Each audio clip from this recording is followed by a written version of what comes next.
Bonjour. Chacun sait que faire parler les images, c'est une technique avantageuse. Le photolangage est très intéressant pour actualiser la parole.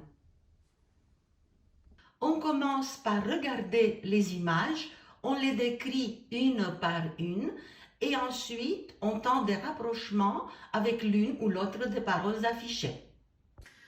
Pour l'évangile du jugement dernier, en Matthieu 25, les rapprochements sont plus faciles. J'ai volontairement laissé ici les citations inachevées afin qu'ils les complètent eux-mêmes intérieurement. J'avais faim, et vous? Qu'avez-vous fait? J'étais en prison, est-ce que vous m'avez visité? Et ainsi de suite. Cependant, toutes les images ne sont pas aussi faciles à rapprocher. Celle-ci, par exemple, qui ressemble plutôt à une scène de réconciliation.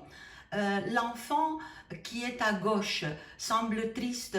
Est-ce qu'il a été rejeté par des camarades d'école? Est-ce qu'il se sent isolé? Est-ce qu'il se sent en prison? Et cette image qui montre un groupe qui nettoie un espace vert, a-t-il sa place ici, dans ce photomontage? Quelle que soit la réponse, il est bon que les enfants expliquent leur raisonnement. Rapprocher les paroles dans Matthieu 11 des images précédentes, c'est encore plus difficile et plus subtil. C'est plutôt un travail pour les ados pendant une retraite. Au fond, qui sont les lépreux qui sont purifiés et les morts qui ressuscitent dont parle l'Évangile? Et comment les comprendre?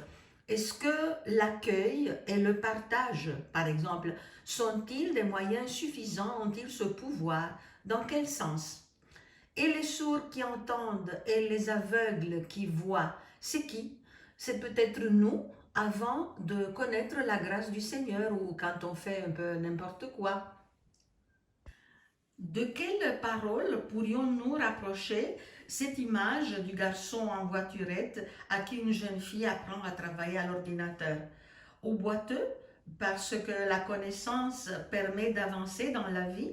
Aux aveugles, parce que l'ignorance nous handicape? Il est très important de ne pas rester dans la théorie ou dans des généralités. Est-ce que dans leur école ou dans leur paroisse ou leur famille, est-ce qu'il y a eu des projets pour l'écologie, pour l'Ukraine ou d'autres projets humanitaires? Les exemples concrets sont les bienvenus. Et de quelle manière ils ont participé? Qu'ils racontent, c'est important. Je me rappelle que lorsque j'étais à l'aumônerie du lycée français à Bruxelles, les enfants préparaient des colis pour les sans-abri pour Noël et ils y mettaient toute leur attention, ils faisaient des emballages cadeaux. Effectivement, l'attention et le respect pour les personnes comptent. Et si leur école est jumelée, par exemple, avec une école d'un autre pays, est-ce qu'ils ont des retours? Est-ce qu'ils échangent un courrier ou ils ont des photos? Cette relation est-elle réciproque?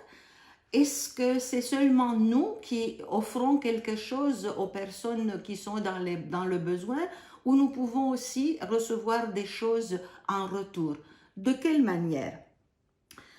Et qu'est-ce que cela pourrait être? Comme vous voyez, le photolangage peut nous dire beaucoup sur la manière dont Jésus agit aujourd'hui en nous, à travers nous. À bientôt!